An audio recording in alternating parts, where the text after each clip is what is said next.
दीपिका पादुकोण की अगर हम बात करें तो पहले उनका जो रिलेशनशिप था वो रणवीर के साथ था, ठीक है। लेकिन जो शादी उनकी हुई है वो रणवीर के साथ हुई है। शाहरुख खान का नाम स्टार्ट होता है SH। आपने शाहरुख खान को भी देखा होगा, आए दिन उनका कुछ ना कुछ बैक पेन, पीठ में कभी कोई एक्सीडेंट्स, कुछ ना कुछ न्यूज़ में सुनने के लिए मिलता है। SRK या सलमान खान, किसका नाम न्यूमरोलॉजिकली बेटर है? अमिताभ बच्चन या धीरू भाई अंबानी, किसका न्यूमरोलॉजिकली गेम स्ट्रॉन्ग है?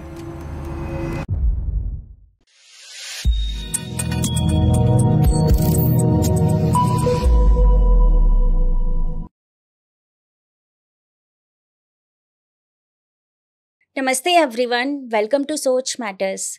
आज का पॉडकास्ट बहुत ही स्पेशल होने वाला है क्योंकि जो हमारी गेस्ट हैं वो अब तक कहीं ना कहीं सेलिब्रिटीज़ और नॉन सेलिब्रिटीज़ को मिलाकर 1 लाख क्लाइंट्स को डील कर चुकी हैं और काफ़ी सारे क्लाइंट्स को उन्होंने नंबर्स की साइंस समझाई है, कैसे नंबर्स आपकी लाइफ में काम करते हैं और कैसे एक छोटी सी स्पेलिंग को चेंज करके हम अपनी लाइफ को और भी इन्हांस कर सकते हैं, हम वो अचीव कर सकते हैं जो हम लाइफ में अचीव करना चाहते हैं। आज के पॉडकास्ट में बातचीत में हमने जाना कि कैसे कितने सारे सेलिब्रिटीज़ ने अपना नाम चेंज करा और क्या नंबर्स उनकी लाइफ में इम्पैक्ट डालते हैं। इसी तरीके से उन्होंने बताया कि आप भी अपनी लाइफ में थोड़े से चेंजेस करके सेलिब्रिटीज़ वाली लाइफ जी सकते हैं, उतना आप भी अचीव कर सकते हैं। और साथ ही साथ हमने उनसे बातचीत में जाना है कि कैसे न्यूमरोलॉजी एक्ट करती है और कैसे आपके सिग्नेचर आपकी लाइफ में बहुत ज़्यादा इम्पैक्ट डालते हैं।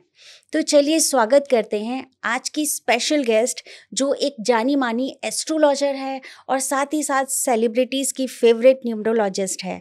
तो चलिए स्वागत करते हैं मिसेस किरण आनंद जी का ओनली ऑन सोच matters with me Poonam Rawat. Kiran ma'am, आपका बहुत बहुत स्वागत है सोच मैटर्स पर। Thank you so much.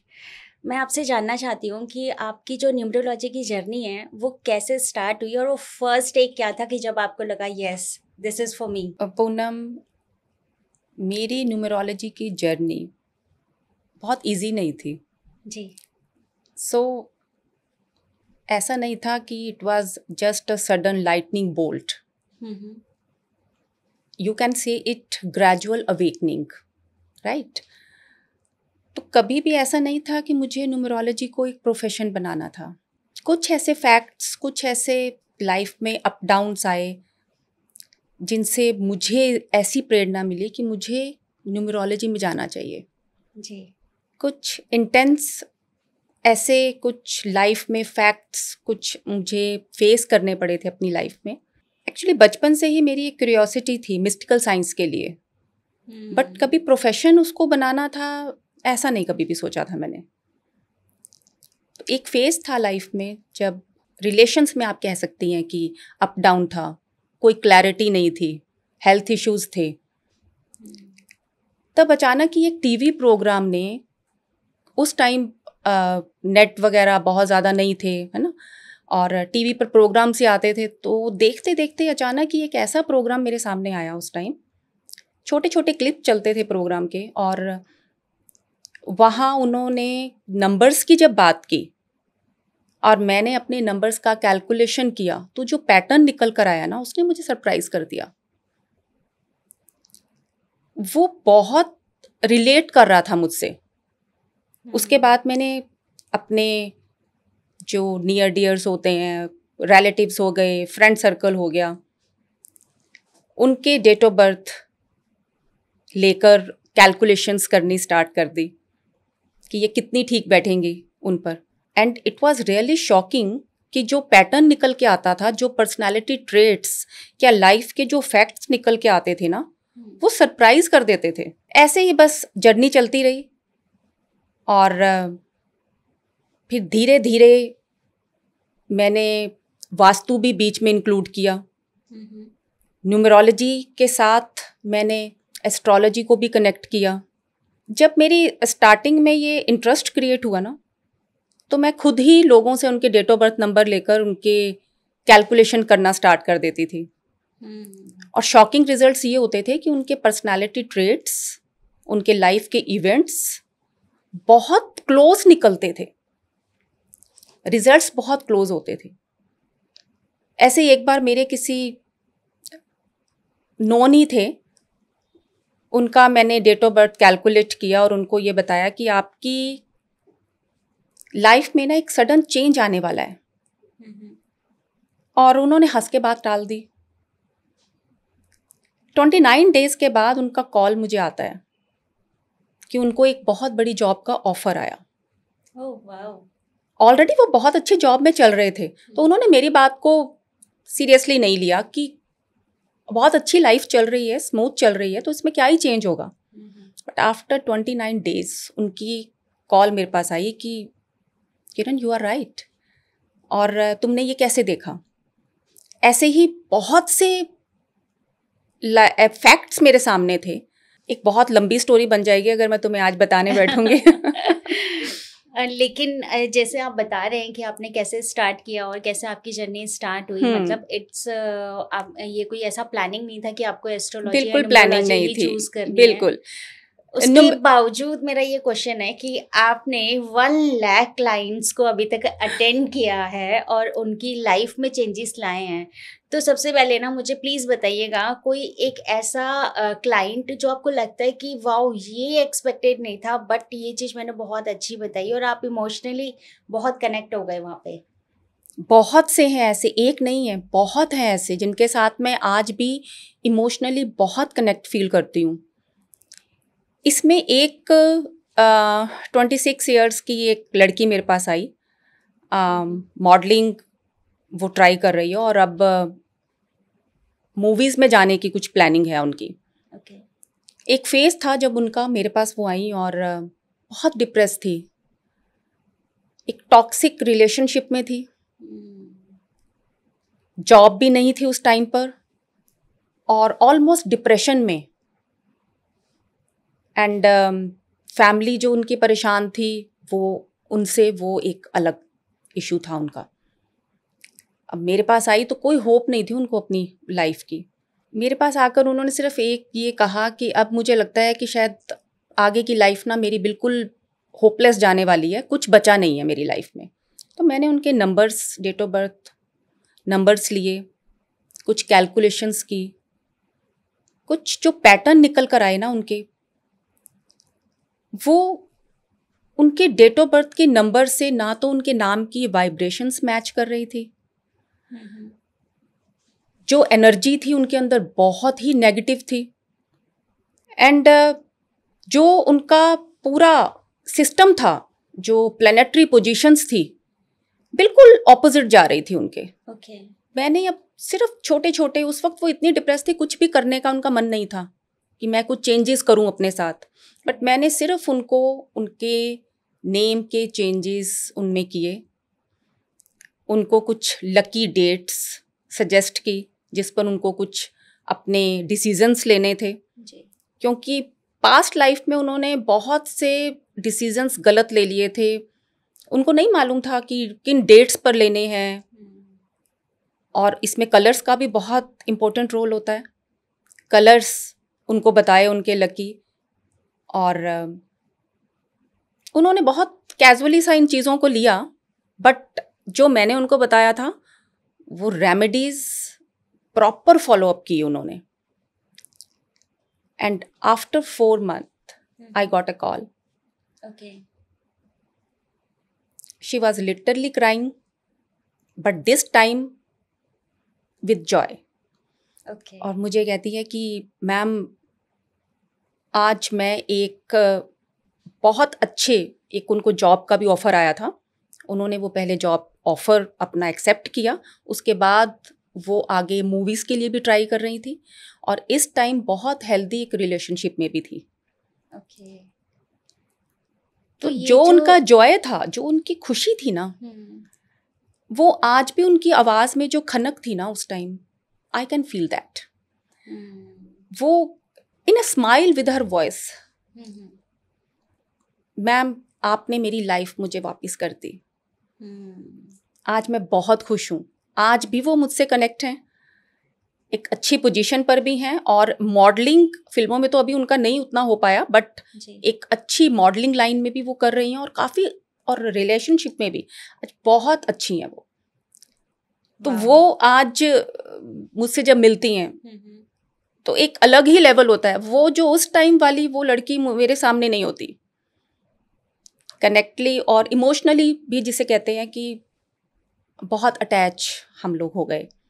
ऐसा ही एक और केस है, वो मिडिल एज कपल हैं, उनका मेरे पास कॉल आता है, और उन्होंने एक्चुअली अपनी बेटी को कनाडा भेजा स्टडीज़ के लिए, फर्दर स्टडीज़। उसके लिए उन्होंने अपना घर भी बेच दिया। और वहाँ पर उनकी बेटी एग्ज़ाम्स क्लियर नहीं कर पा रही थी, 1-2 मार्क्स से ही बस रह जाता था उसका, जिसकी वजह से मेंटली डिप्रेस बहुत ज़्यादा थी। और आप समझ सकते हैं कि जब घर भी बेच दिया तो पेरेंट्स फाइनेंशियली भी, और इमोशनल सेटबैक्स बहुत ज़्यादा थे इन लोगों के। तो उन्होंने मुझे बोला कि उनकी मदर ने, she said my daughter destiny is not supporting her, तो हमें नहीं समझ में आ रहा कि हम लोग इसको कैसे करें, इतनी दूर बच्चा बैठा है वहाँ। तो मैंने जब उसका केस स्टडी किया, उसके नंबर स्टडीज़ किए, तो जो पैटर्न और कैलकुलेशंस निकल कर आई, उसमें नेम वाइब्रेशन बिल्कुल मैच नहीं कर रहा था। सेकंड, जो एग्ज़ाम्स की डेट्स थी वो भी बिल्कुल अनफेवरेबल नंबर्स पर थी।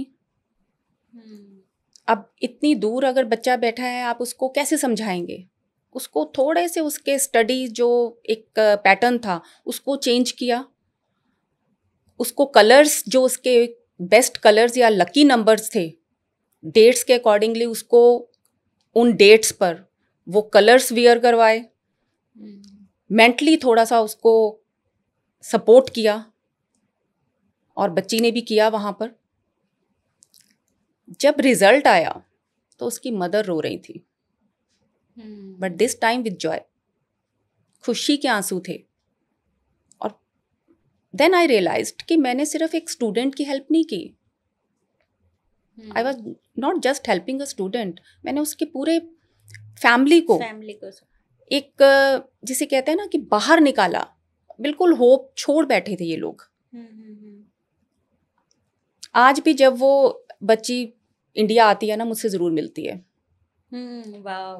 लेकिन ये जो पैटर्न की आप बात कर रहे हैं ना मैम, कि आपने मतलब नंबर्स देखे और आपने न्यूमरोलॉजी को कहीं ना कहीं फॉलो करे, फिर लेटर्स को भी फॉलो किया कि कौन सी डेट है और उनका जो नेम है वो मैच हो रहा है नहीं हो रहा है, ये कौन सी साइंस है? मतलब इसको हम कैसे डिफाइन करते हैं और ये मैच मेकिंग होती कैसे है?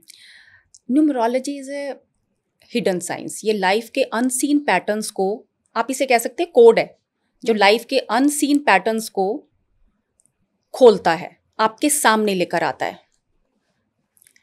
जो मैं आपसे बात कर रही हूँ ना कि पैटर्न या कैलकुलेशंस, आपका डेट ऑफ बर्थ का जो नंबर्स होता है, आपका डेट ऑफ बर्थ है, सपोज आपका 26 डेट ऑफ बर्थ है, क्या है आपका डेट ऑफ बर्थ? 30, ठीक है। Then you are ruling with planet Jupiter, 30 तो नंबर 3 आपका रूलिंग प्लैनेट है, आपका बेसिक नंबर है। अब आपकी जब पूरी डेट ऑफ बर्थ को हम जब ऐड करेंगे और सिंगल डिजिट पर लेके आएंगे, वो जो नंबर निकलता है वो होता है लाइफ पाथ नंबर, वो होता है आपका destiny number. 30th is your basic number, और आपके total date of birth number को करने के बाद जो सिंगल डिजिट पे नंबर आएगा, that is your destiny number. तो ये नंबर्स और आपका नेम, सपोज आपका नेम पूनम है ना, अब आपका जो डेट ऑफ बर्थ है वो अगर नंबर आपके पूनम रावत नाम के साथ सिंक्रोनाइज नहीं करता, तो आपको लाइफ में वो अपॉर्चुनिटीज, वो सक्सेस नहीं मिलेगी जो आप डिजर्व करती हैं। तो ये सिंक्रोनाइजेशन होना name plus date of birth में बहुत ज़रूरी है। एंड पैटर्न की जो मैं बात करती हूँ, तो पैटर्न का एक ग्रिड होती है न्यूमरोलॉजी में जी। वो ग्रिड बनाते हैं, उस ग्रिड का पैटर्न हमें शो करता है कि लाइफ में किस फैक्ट्स में, लाइफ में किस स्टेजेस पे हमें सक्सेस मिलेगी, कहाँ हमारा डाउनफॉल आएगा, कहाँ पर हमें कौन सी प्लैनेटरी पोजीशंस सपोर्ट नहीं कर रही, और इसमें हर साल आपका एक पर्सनल ईयर काउंट होता है। ओके। महादशा निकलती है, बिल्कुल एस्ट्रोलॉजी की तरह। आपने सुना होगा एस्ट्रोलॉजी में महादशा, अंतरदशा, प्रत्यंतर दशा निकलती है, ऐसा ही वैदिक न्यूमरोलॉजी में भी निकलता है। हर साल महादशा अंतरदशा के अकॉर्डिंगली ये डिसाइड होता है कि लाइफ में आपको किस मंथ्स में आप राइज करेंगे, कहाँ आपका डाउनफॉल आएगा, कहाँ आप स्टक रहेंगे। ओके। बट फॉर एग्जाम्पल अगर किसी का, जैसे आप स्टूडेंट की बात कर रहे थे, बिकॉज जिस डेट पे उनका एग्जाम हो रहा था वो उनके हाथ में नहीं है, yes, है ना, अगर वो फेवरेबल डेट में नहीं हो रहा है, बट उसके बावजूद भी वो उसको अपने लिए कैसे फेवरेबल बनाए, इसके लिए आपने कुछ स्टडी पैटर्न उसका चेंज किया। वहां पर इसको मैंने बीच में थोड़ा वास्तु भी इंक्लूड किया। उस बच्चे से वहां पर पूछा उसका पढ़ने का डायरेक्शंस क्या था, जो बिल्कुल भी सही नहीं था। बच्चा बिल्कुल गलत डायरेक्शन में बैठकर अपनी स्टडी कर रहा था, उसका डायरेक्शन चेंज करवाया। उसके बाद उसको मेंटली जो वो डिप्रेशन में थी, उसके लिए छोटी छोटी सी कुछ रेमेडीज दी जो वहाँ पर वो फॉलो अप कर सकती थी, वो करवाई। उसको लकी कलर्स उसके साथ रखवाए, क्योंकि डेट्स तो आप चेंज नहीं कर सकते एग्जाम्स की, वो तो फिक्स हैं। तो उसके साथ उसको कुछ ना कुछ लकी कलर उसके साथ, लाइक उसको हैंकी की तरह यूज़ करो, पेन की तरह यूज़ करो, उसको वो चीज़ें करवाई। जब उसका पढ़ने का पैटर्न चेंज हुआ ना वास्तु के अकॉर्डिंगली, जब उसका डायरेक्शंस चेंज हुई और एक जो स्टडी का पैटर्न टोटली चेंज करवाया उसका, जो बिल्कुल अपसेट था, उससे उसमें बहुत। और जब आप एक दूसरी जगह होते हो ना, मोराल बहुत डाउन होता है आपका। एक और बात है पूनम, जब मैं अपने क्लाइंट्स से बात करती हूँ ना, तो मोस्टली क्लाइंट से मुझे कहते हैं कि आपसे बात करके ना दिल का बोझ हल्का हो जाता है। तो मुझे लगता है नंबर सिर्फ एक लैंग्वेज नहीं है, एक पैटर्न नहीं है, कैलकुलेशंस नहीं है, मेरे वर्ड्स हील भी करते हैं। क्योंकि आज की इस लाइफ में ना, भागा दौड़ी में, किसी के पास टाइम नहीं है किसी की प्रॉब्लम सुनने का। करेक्ट। सब अपनी सुनाने के लिए बैठे हैं, कोई किसी की नहीं सुनता। लेकिन मेरे पास जब क्लाइंट्स आते हैं तो कुछ भी नहीं छिपाते, सब कुछ मेरे साथ उन्होंने शेयर करना है। और उनका वो मेरे साथ हर चीज़ शेयर करना भी ना, मुझे उनकी और समझने के लिए मुझे उनको मौका देता है कि इनको किस तरीके से मुझे हैंडल करना है, इनको क्या रेमेडीज़ देनी है, इनको क्या पैटर्न बताना है। क्योंकि लाइफस्टाइल और पैटर्न थोड़ा सा चेंज करना पड़ता है, जो डिस्टर्ब होता है हमारा बहुत ज़्यादा। तो वहाँ पर उन सबको सिंक्रोनाइज करके एक बेटर प्रेडिक्शन निकल कर सामने आती है। तो ये खाली आप नंबर्स, डेट ऑफ बर्थ के बिहाफ पे बताते हैं, या फिर मतलब आप किस कॉन्सेप्ट को फॉलो करते हैं पूरी सिचुएशन को हैंडल करने के लिए? पूनम, मैं इसमें न्यूमरोलॉजी, एस्ट्रोलॉजी, वास्तु एंड में टैरो, इन सबको कनेक्ट करती हूँ। कोई भी एक चार्ट जब मैं रीड करती हूँ, स्टडी करती हूँ, उसका पैटर्न रेडी करती हूँ, उसमें मैं इन तीनों चारों चीज़ों को इन्वॉल्व करती हूँ। सिर्फ आप न्यूमरोलॉजी से जब मैं पहले ये सब चीज़ें करती थी तो 70% प्रेडिक्शंस ओके निकल के आती थी, रिजल्ट्स ओके निकल के आते थे। जब आप एस्ट्रोलॉजी को भी कंबाइन करते हैं, क्योंकि देखिए प्लैनेट तो हमारे वही हैं, वही 9 प्लैनेट्स एस्ट्रोलॉजी में है, वही न्यूमरोलॉजी में है, सेम ही वर्क करते हैं। तो इनको जब आप कंबाइन करके आप किसी का चार्ट रीड करते हैं, पैटर्न करते हैं, तो बहुत क्लोज, जिसको आप कहते हैं कि कैलकुलेशन निकल कर आती है। तो सामने वाला भी एक बार तो सरप्राइज हो जाता है कि आपने तो एक्सरे कर दिया। अच्छा। ऐसे ही मेरे एक बहुत नोन थे, बहुत कुछ पर्सनल इश्यूज चल रहे थे उनके काफ़ी। उन्होंने ऐसे मेरे पास आए, कुछ अपने इश्यूज शेयर किए, कुछ छुपा रहे थे मुझसे वो ना, कुछ चीज़ें हाइड कर रहे थे, जो एक्चुअल में जो मेन चीज़ थी मुझे नहीं बताई उन्होंने। प्रॉब्लम्स तो बता दी। अब जब मैंने उनका पैटर्न रेडी किया, नंबर्स की कैलकुलेशन की, उनका वो एक हिडन ट्रूथ उनके सामने लाके रख दिया। ओह, स्ट्रेंज।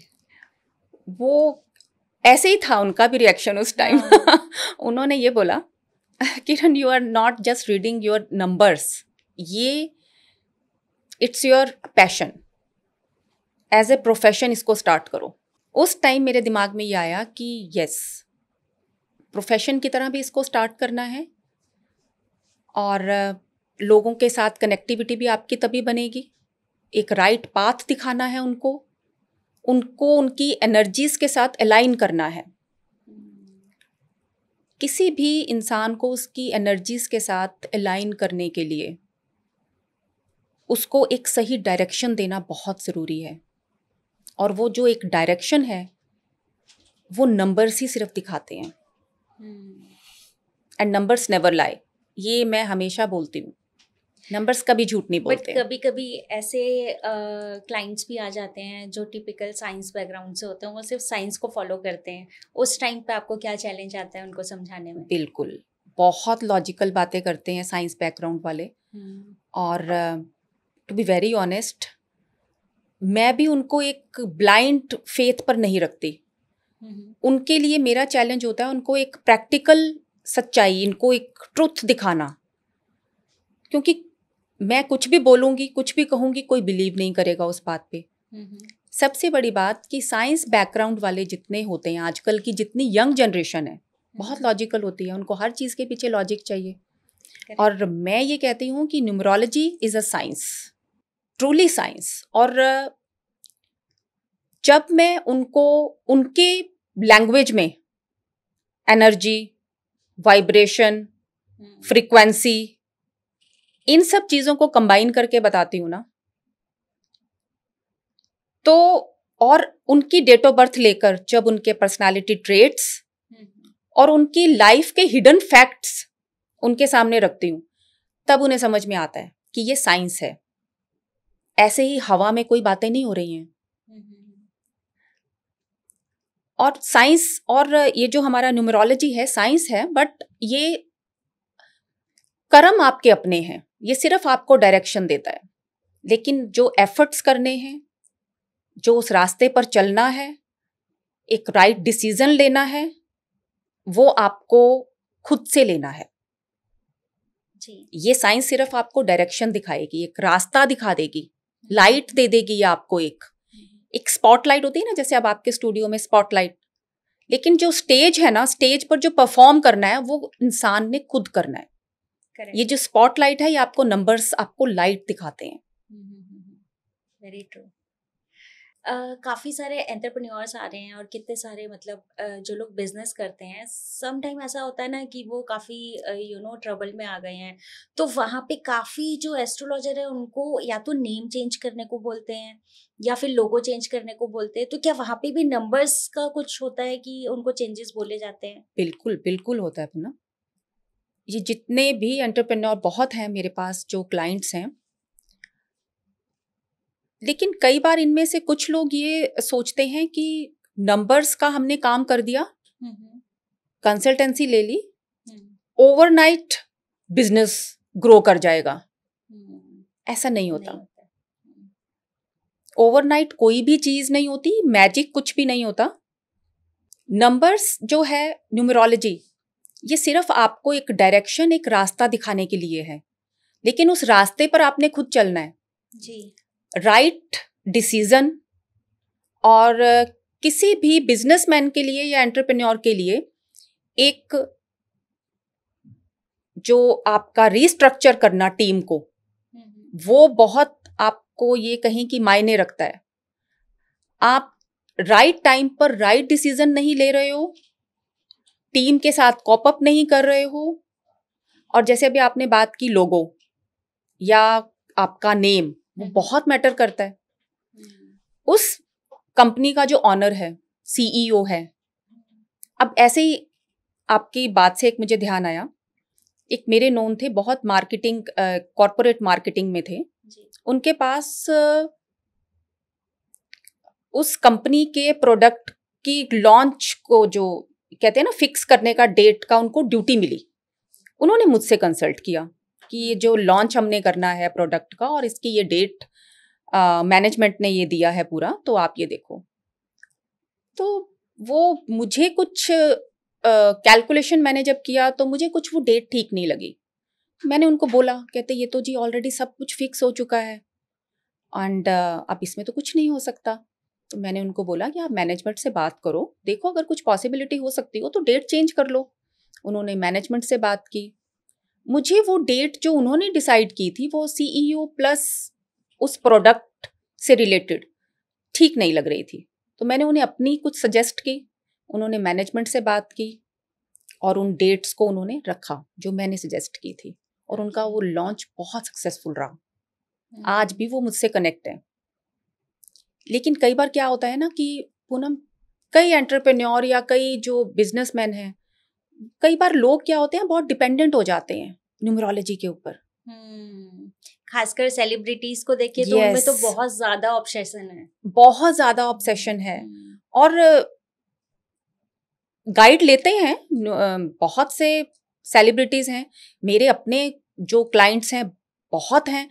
और प्रॉब्लम कहाँ आती है, जब वो ओवर डिपेंडेंट हो जाते हैं, एक छोटी छोटी बात के लिए भी कॉल करते हैं कि ये हम आज कर लें, ये हमने करना है, ये कल करें या परसों करें।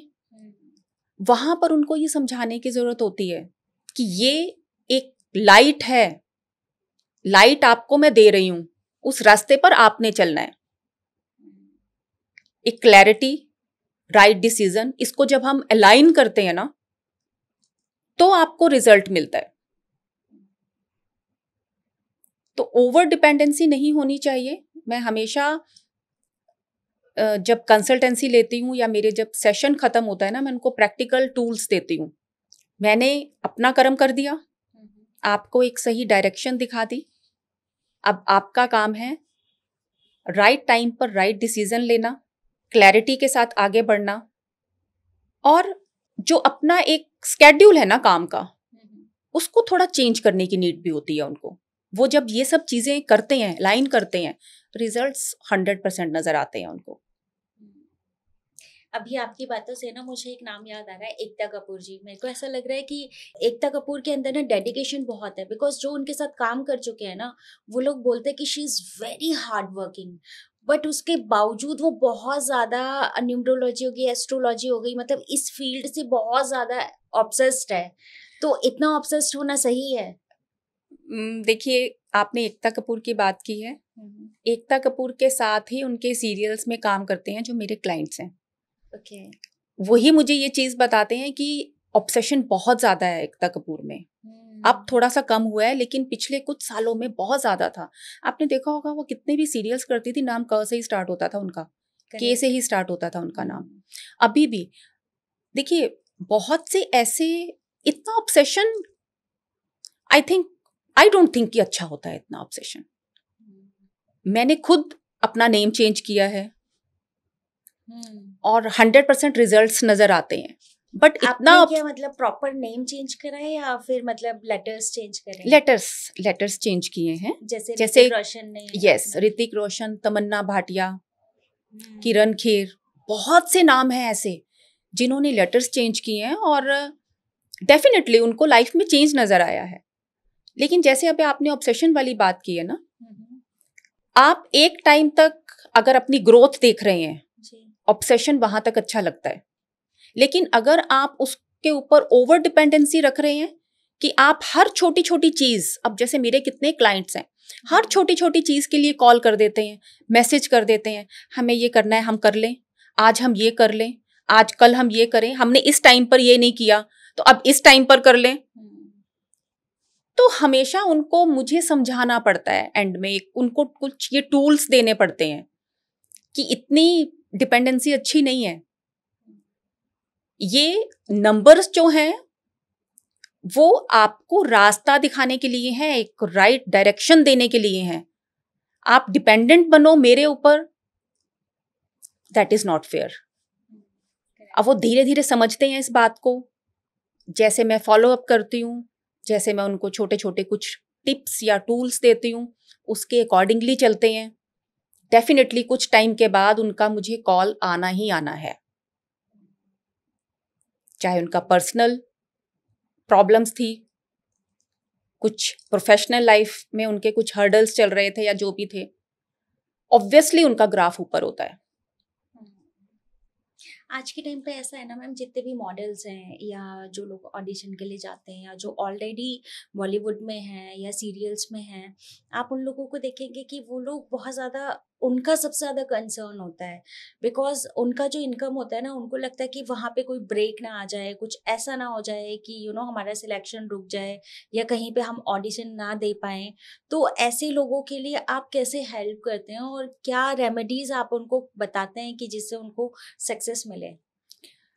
पूनम, जितनी भी सेलिब्रिटीज़ हैं या फिर जो इस बॉलीवुड में जाना चाहते हैं, जैसे मॉडल्स हैं, कुछ टीवी सीरियल्स में काम करना चाह रहे हैं, कुछ सिंगर्स भी हैं जी, कुछ वेब सीरीज में काम कर रहे हैं, कुछ को मेन मूवीज में जाना है आगे। नंबर्स के लिए ऑब्सेशन बहुत ज्यादा है। एक तरफ ये हर चीज का ना दो पार्ट्स होते हैं। एक होता है आपके लिए अच्छा है, जब भी कोई फील्ड ग्रो करती है ना, लाइमलाइट में आती है ना, उसका ना एक जिसे कहते हैं कि मीडिया से कनेक्शन बनना ही बनना है। अब होता क्या है कि जब भी कोई ऐसा क्लाइंट मेरे पास आता है ना, सबसे पहले तो मैं उनकी एनर्जीज, उनकी वाइब्रेशन चेक करती हूँ। अभी हमने नेम्स की बात की, सबसे पहले नेम्स चेक होते हैं। शाहरुख खान, मैंने किया नहीं है उनका, बट मैं वैसे आपको एग्जांपल दे रही हूँ। शाहरुख खान का नाम स्टार्ट होता है SH। और मैंने अपनी स्टडी में बहुत से ऐसे लोग देखे हैं जिनका नाम श आ रही है साउंड, चुप। इससे जब नाम स्टार्ट होता है ना, आपको हेल्थ इश्यूज आने ही आने हैं लाइफ में। आपका लाइफ पैटर्न जो एक जिसे कहते हैं ना कि 2 दिन तो स्मूथ आप आराम से रहे, तीसरे दिन फिर शुरू, कभी आपकी बैक पेन हो रही है, कभी आपकी लेग्स पेन हो रही है, कभी हेडेक हो रहा है। महीने में 1 दिन तो डॉक्टर के पास जाके माथा टेकना ही टेकना है। तो ऐसा क्यों? लेकिन कुछ नेम्स में कुछ साउंड्स होती हैं, गुड साउंड्स, बैड साउंड्स। जो वो बैड साउंड्स आती हैं ना, आप जितना मर्जी हाइट पर हो, आप जितना सक्सेसफुल है लाइफ में, जब आपका नेम करेक्ट नहीं है, आपकी डेट ऑफ बर्थ के साथ उसकी वाइब्रेशन, उसकी अलाइनमेंट सही नहीं है, आपको रिजल्ट्स कहीं ना कहीं डाउनफॉल आएगा। आप फाइनेंशियली बहुत अच्छा है, लेकिन हेल्थ इश्यूज आ रहे हैं, तो वो जो पैसा है ना, वो इधर से तो आ रहा है, बहुत सा डॉक्टर के पास जा रहा है। आपने शाहरुख खान को भी देखा होगा, आए दिन उनका कुछ ना कुछ बैक पेन, पीठ में कभी कोई एक्सीडेंट्स, कुछ ना कुछ न्यूज में सुनने के लिए मिलता है। तो ऐसे ही जब मेरे क्लाइंट्स जो इस फील्ड से जुड़े हुए हैं, कहीं ना कहीं बॉलीवुड से जुड़े हुए हैं, जब मेरे पास आते हैं, तो सबसे पहले उनका नेम करेक्शन।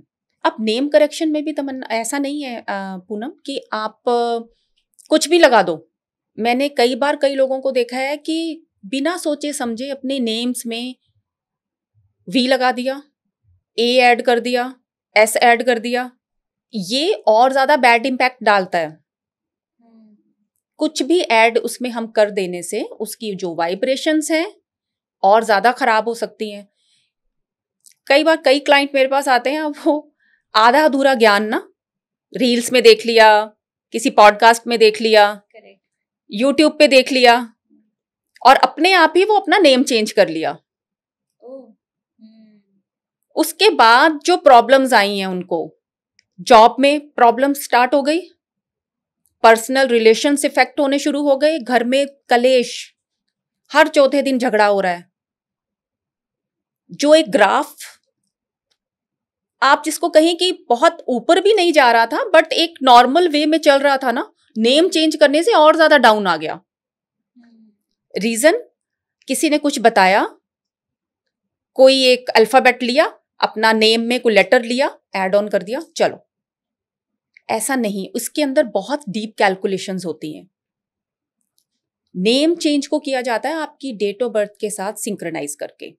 अब सपोज किसी का डेट ऑफ बर्थ है 1, ओके, 28। अब हम एस्ट्रोलॉजी में जानते हैं, न्यूमरोलॉजी में जानते हैं, 1 and 8 are not compatible with each other. They are enemies. 1 for Sun and 8 for Saturn. Saturn, yes. अब एक सिंपल सा आपको मैं एग्जांपल बता रही हूँ कि इसमें भी अगर आपका डेट ऑफ बर्थ 1 से स्टार्ट हो रहा है और अगर आपका name first name plus full name में आता है, अब जैसे आप Poonam Rawat, full name and first name Poonam, इसमें भी हमें 2 पार्ट्स में देखना पड़ता है, उनकी अलाइनमेंट करनी पड़ती है। अगर ये 8 पे आ गया, आप कुछ भी कर लो लाइफ में, स्ट्रगल तो फेस करोगे ही करोगे। घर में अपने फादर साहब के साथ आपके इशू रहेंगे। तो यहां पर आपके नेम की वाइब्रेशन को अलाइन करना आपके डेट ऑफ बर्थ के साथ बहुत जरूरी होता है। और ऐसे ही मैंने अपने कितने क्लाइंट्स के साथ किया है।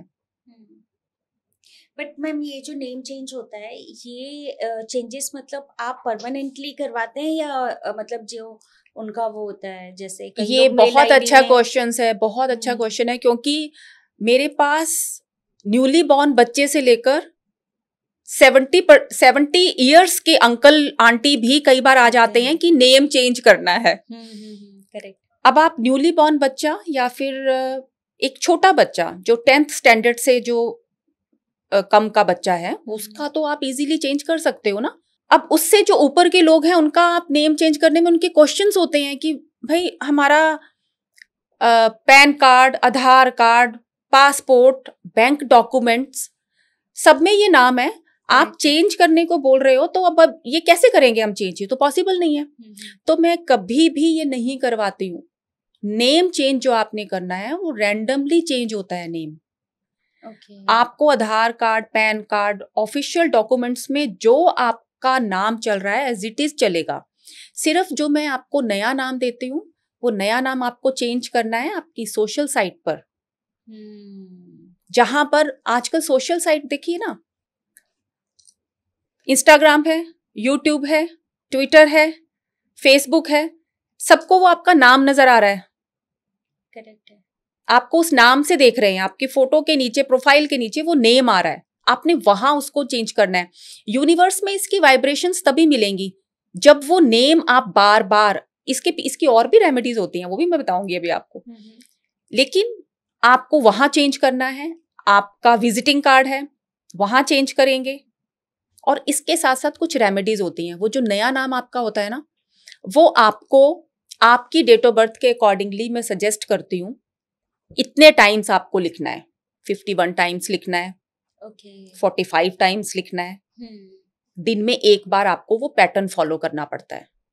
जब आप बार बार अपना वो नाम लिखेंगे ना, वो यूनिवर्स के साथ आपकी कनेक्टिविटी बनेगी। करेक्ट है। अब ऐसा नहीं है, अब जैसे मेरा नाम किरण है, KIRAN, उसके बाद मैंने जब चेंज किया KERAN, तो ऐसा तो नहीं है कि किरण बोलने से वो सब किरण ही बुला रहे हैं। चेंज तो नहीं हुआ ना उसका। बट जब मैंने उसको अपना रिटर्न में लिखना शुरू किया, कोई नाम जब मेरा किरण लिखता है ना, मैं उसको फटाफट करेक्ट करवाती हूँ, नहीं आई नहीं ई। वो बिकॉज लेटर्स की वजह से, लेटर की पोजीशन चेंज। यस। तो हमने इसको किसी भी डॉक्यूमेंट्स में चेंज नहीं करना, रैंडमली हमने इसको फॉलो अप करना है। जहां पर आपकी नेसेसिटी है कि आपको अपने सिग्नेचर करने हैं, सपोज, वो आप वही नाम करेंगे जो आप नाम आपका शुरू से चलता आ रहा है। बट इस नाम को हमने यूनिवर्स में कनेक्ट करना है, अलाइनमेंट करनी है वहां पर उसकी, वो हम करेंगे सोशल, जहां ज्यादा लोग आपके नाम को देखें। विजिटिंग कार्ड आप सब में देते हैं, वहां आप अपना नाम चेंज करेंगे ये।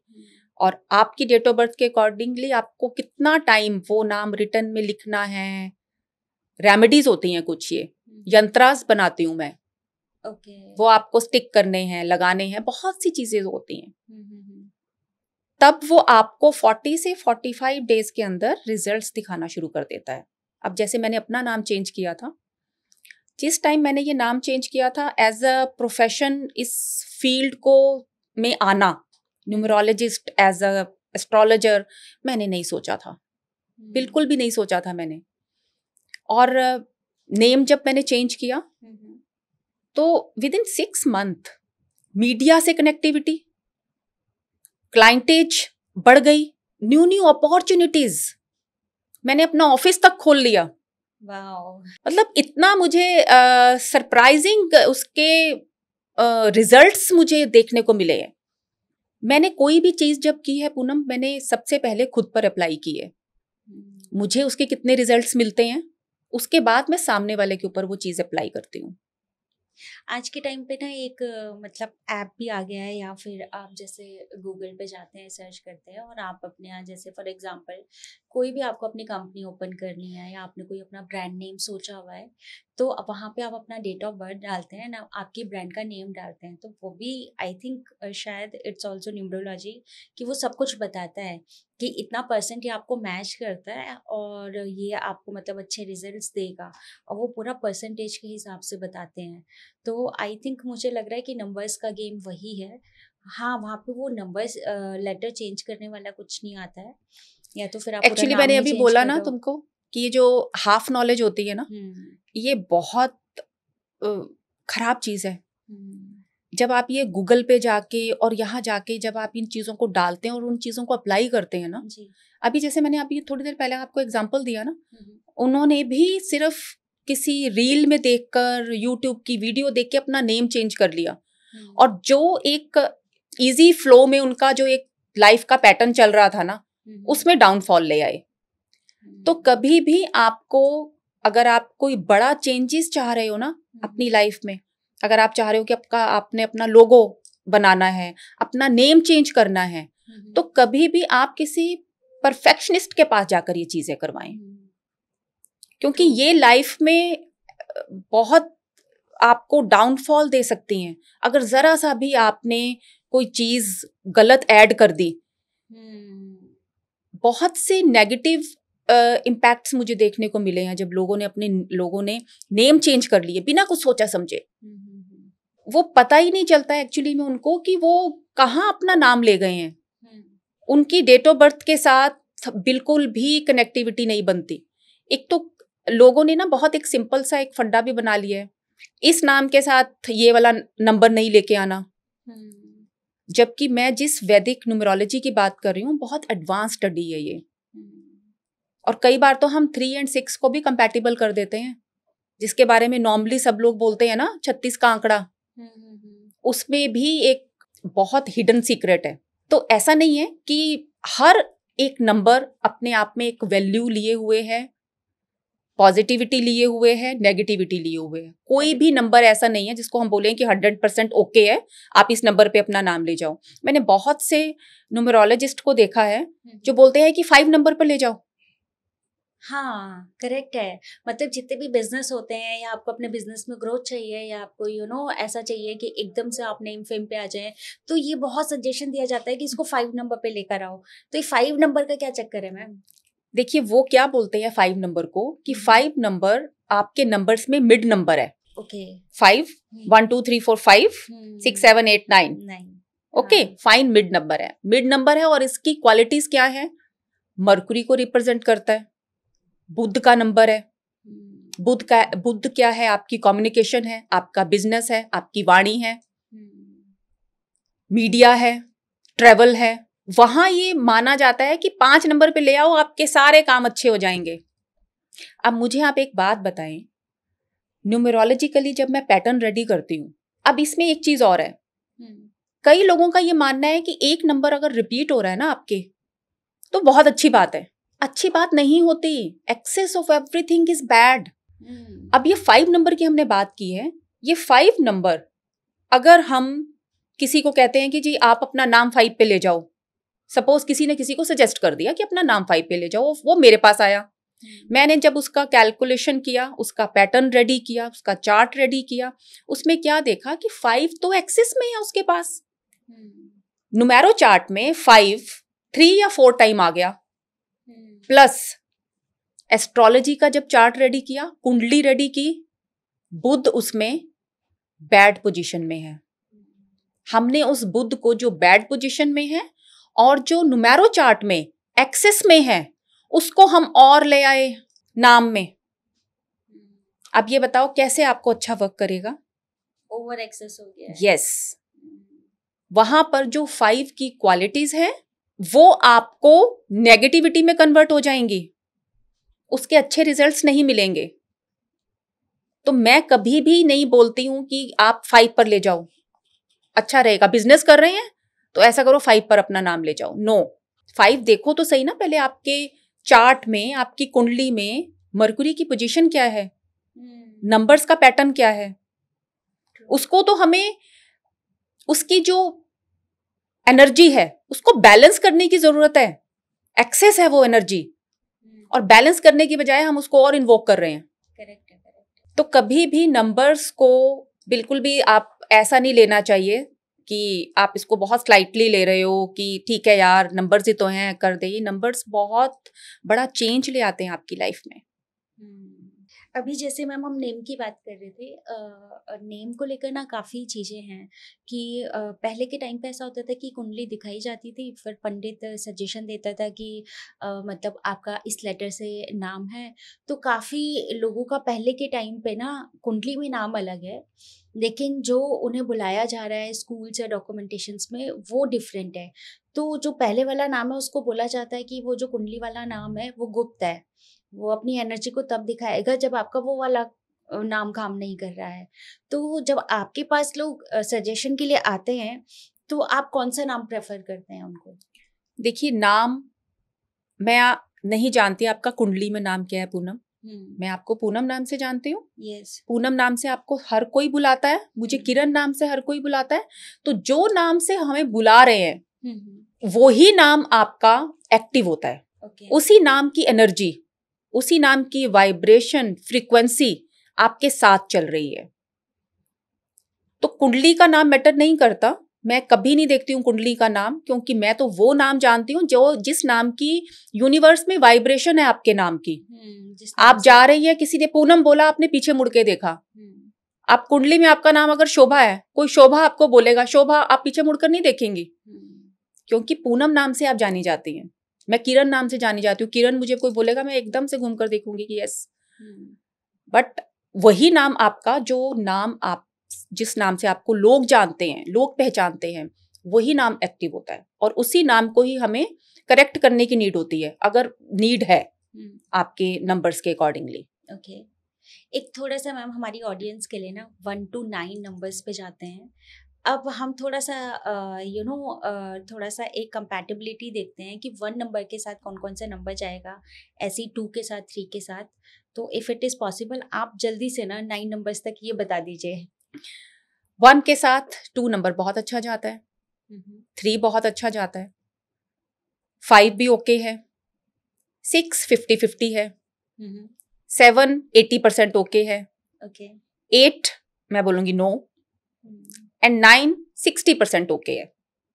अब 2 की अगर हम बात करते हैं, 1 ओके है, 3 भी ओके है, 4 मैं बोलूंगी अवॉइड करें, या 20% ओके है, 5 20% ओके है, 6 20%, 7 इसका मिरर नंबर है, तो इसको मैं परसेंटेज अगर देती हूँ तो 50-50। बट 2 के साथ जो परफेक्ट कंपैटिबिलिटी है वो किस नंबर की? 1 नंबर की रहती है। ओके। 3 की भी रहती है, क्योंकि 3 है, 2 क्या है, एक क्वीन है। क्वीन को किसकी नीड रहती है? किंग की। करेक्ट है। और साथ में एक एडवाइस करने वाला गुरु, यानी कि नंबर 3।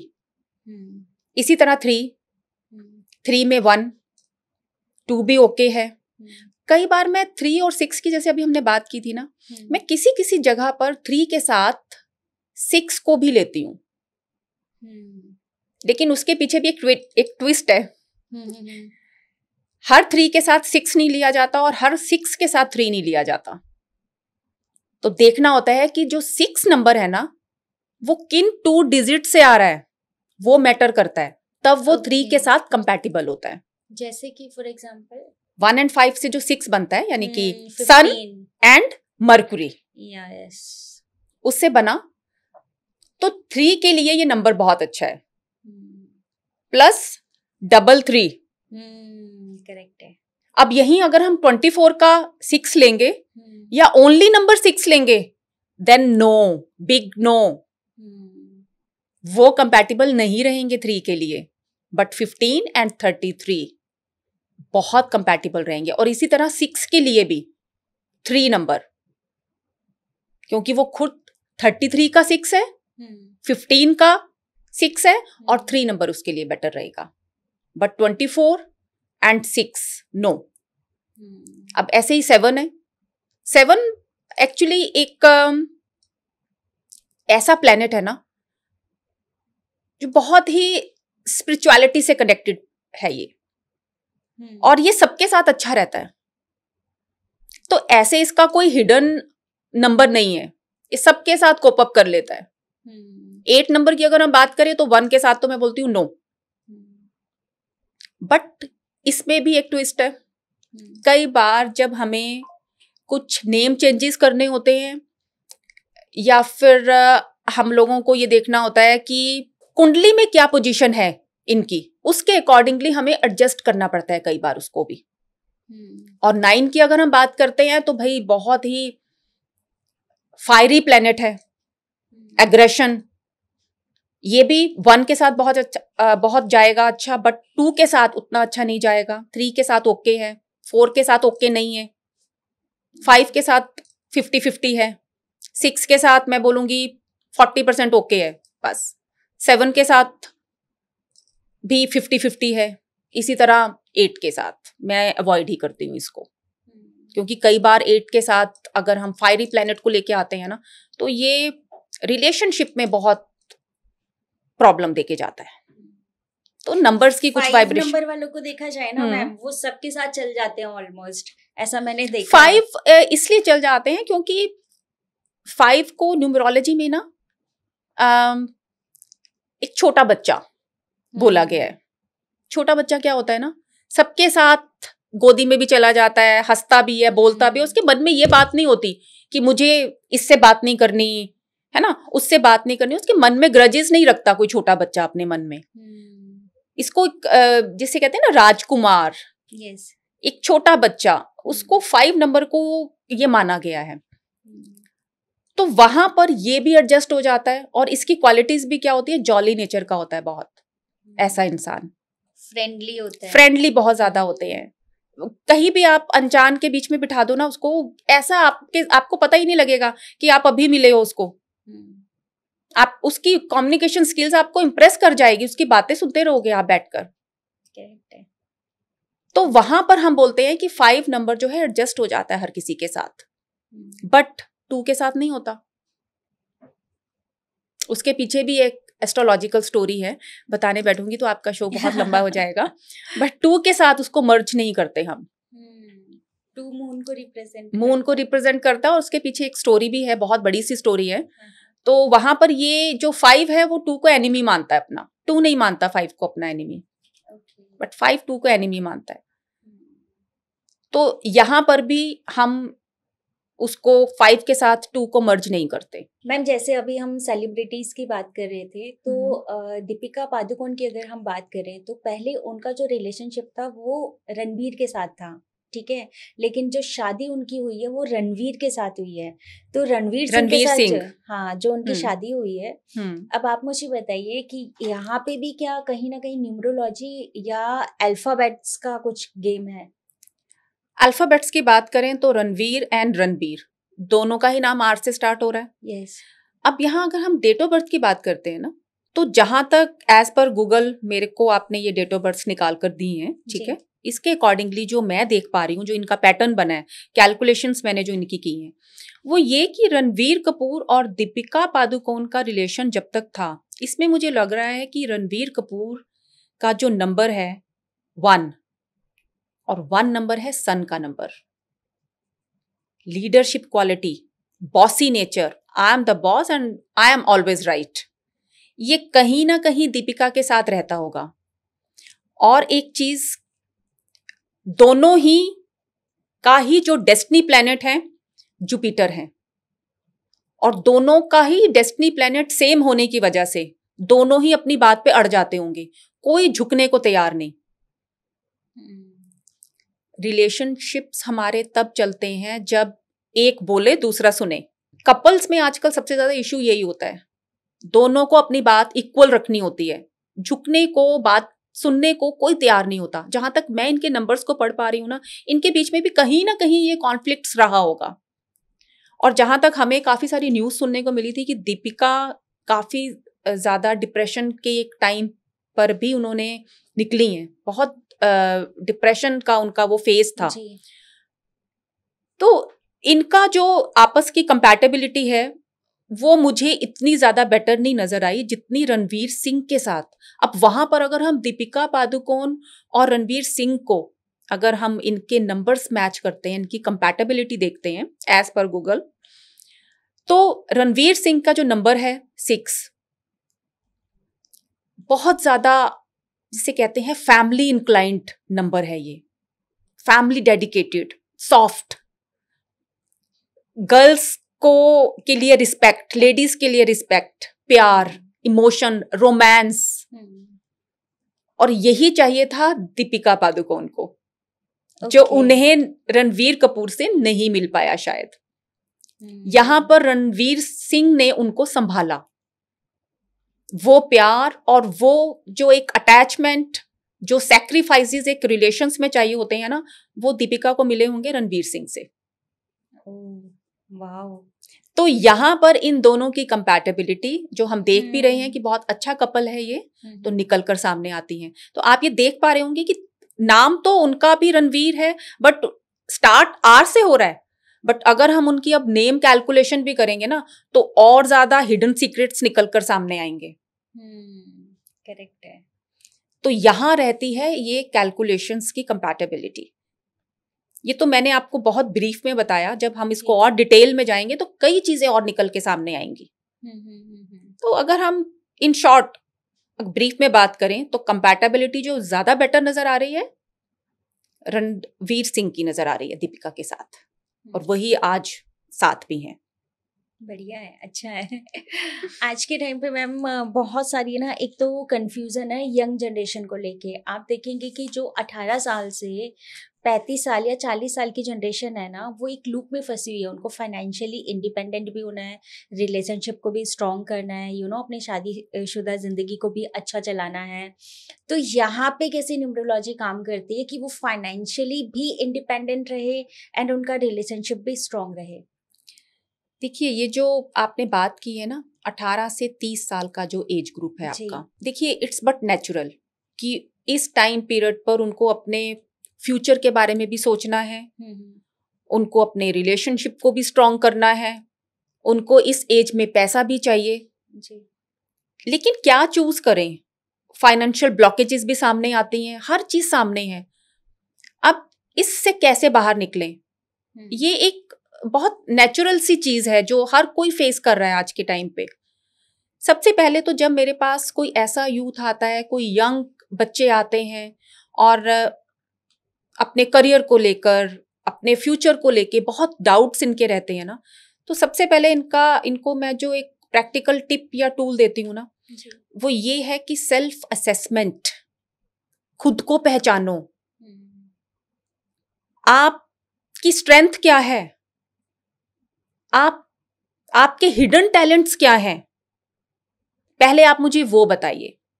पेरेंट्स के कहने पे आप इस स्ट्रीम पे चले गए, आपको लग रहा है कि इन फ्यूचर आपके पास फाइनेंस इश्यूज नहीं रहेंगे, आपने किसी के कहने पर ये स्ट्रीम चूज कर लिया, या इस फील्ड में चले गए आप जो आपके लिए है ही नहीं।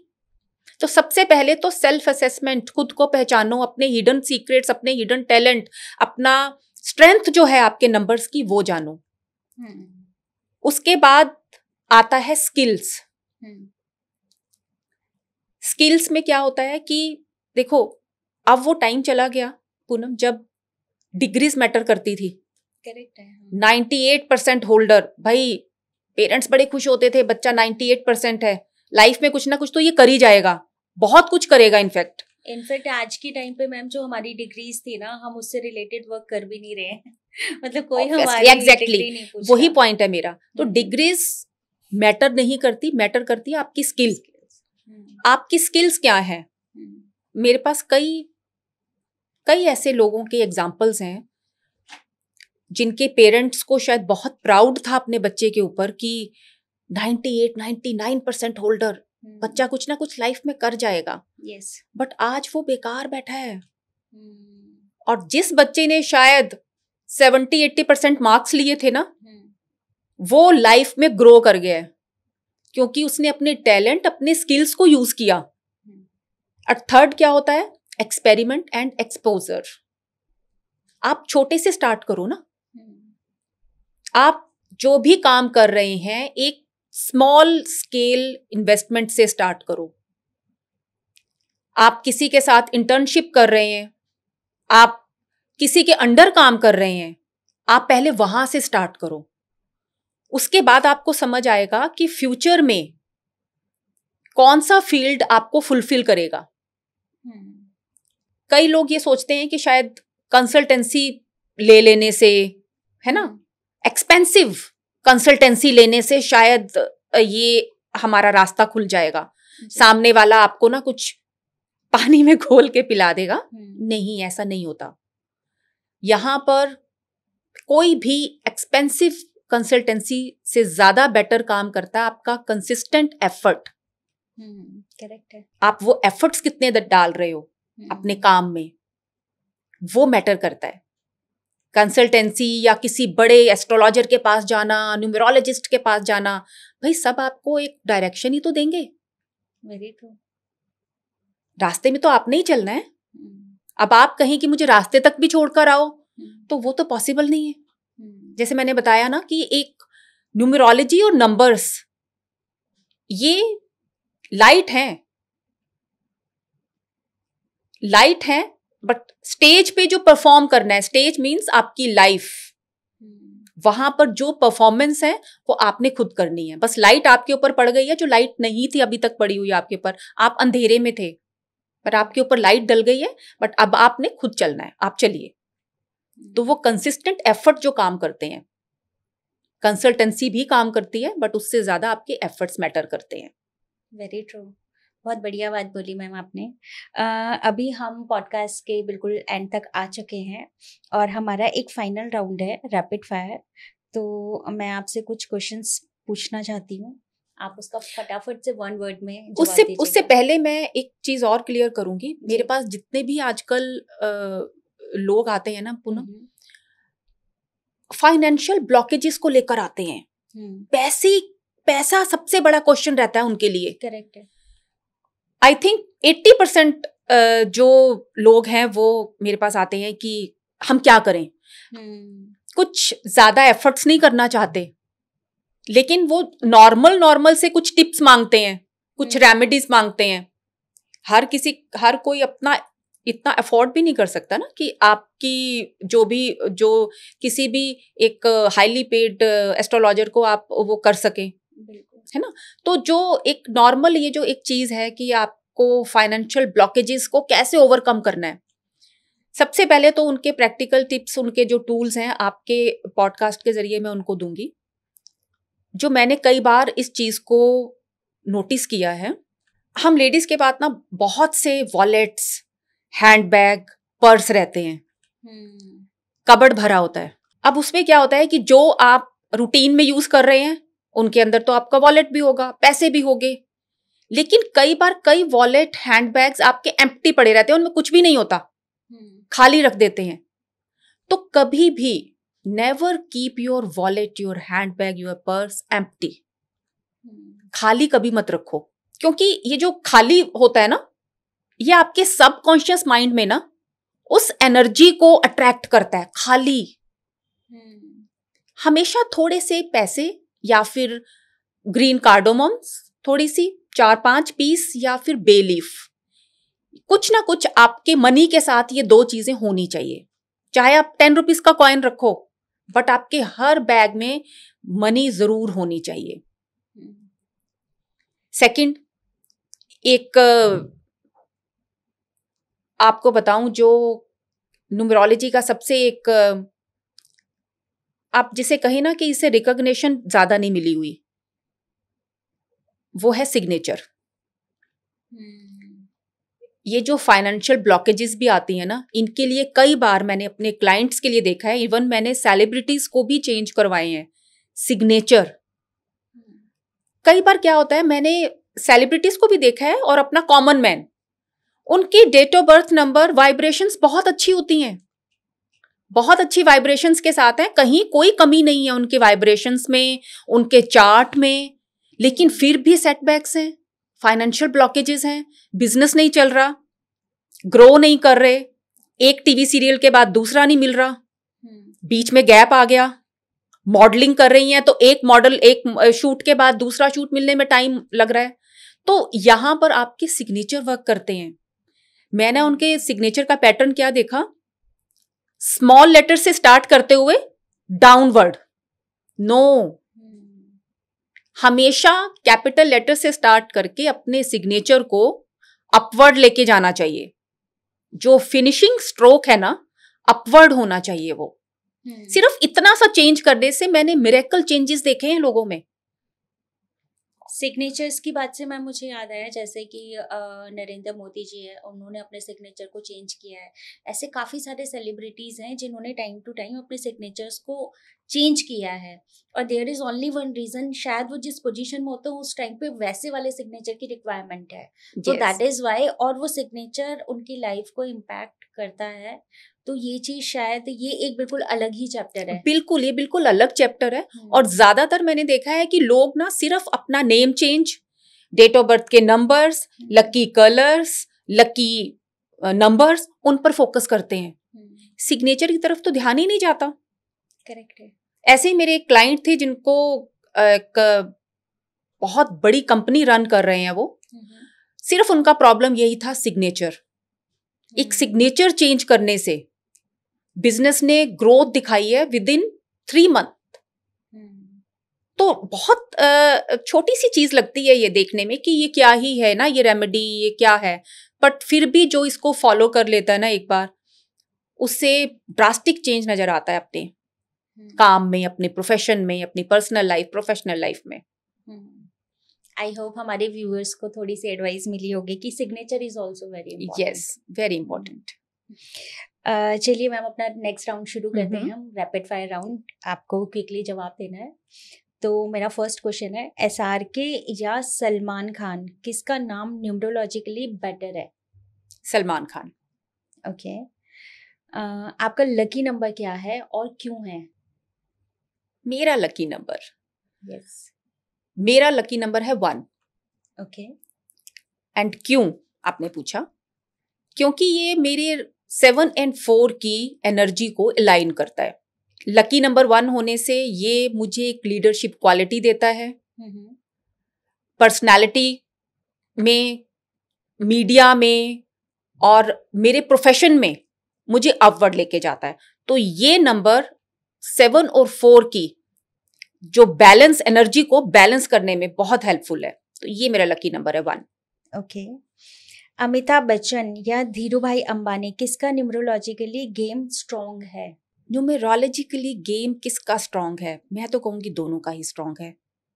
अगर हम अमिताभ बच्चन जी की बात करते हैं ना जी, तो जहाँ तक उनके डेट ऑफ बर्थ नंबर से अगर मैं देखती हूँ तो उनको स्टारडम प्लस आप ये देखिए कि बॉलीवुड के शहनशाह हैं। करेक्ट है। तो यहाँ उनका न्यूमरोलॉजी गेम स्ट्रॉन्ग है। अगर हम बात करते हैं धीरू भाई अंबानी की, तो आप ये देखिए कि उनके पास पावर है, एम्पायर खड़ा किया है उन्होंने। तो दोनों शख्सियत जो है, उनका न्यूमरोलॉजी गेम अपनी अपनी फील्ड में नंबर 1 है। परफेक्ट। मैम, मुंबई या दिल्ली, बिजनेस के लिए कौन सा सिटी न्यूमरोलॉजिकली फेवरेबल है? दोनों ही मार्स की वाइब्रेशन लिए हुए हैं। अगर हम मुंबई की बात करते हैं तो वैसे भी फायरी प्लैनेट है, एग्रेशन का, कंपटीशन का प्लैनेट है ये। मुंबई की बात करते हैं तो यहाँ पर ये number financial startup, media, glamour word, risk taking nature लोगों का, इसकी तरफ इंडिकेट करता है। और अगर दिल्ली की बात करते हैं तो पॉलिटिकल बाउंड्रीज और गवर्नमेंट इंफ्रास्ट्रक्चर की ओर ये इंडिकेट करता है, और एग्रेशन की तरफ भी। तो अगर हम दोनों सिटीज की बात करते हैं ना, तो ये बोलती हैं ईदर गो बिग और गो होम। यहां आए हो तो या तो कुछ बड़ा करके दिखाओ या अपने घर वापस जाओ। तो दोनों ही सिटीज का मुझे लगता है कि मुंबई और दिल्ली अपना अपना रोल है। Very nice. मैम, आपसे बातचीत करके बहुत अच्छा लगा। थैंक यू सो मच, आप हमारे पॉडकास्ट में आए। आपसे भी बात करके पूनम बहुत अच्छा लगा। Thank you. मेरे इतने पुरानी आपने जो मेमोरीज थी ना, उनको रिफ्रेश कर दिया। तो thanks for coming here. Thank you so much. Her her Mahadev. Her her Mahadev.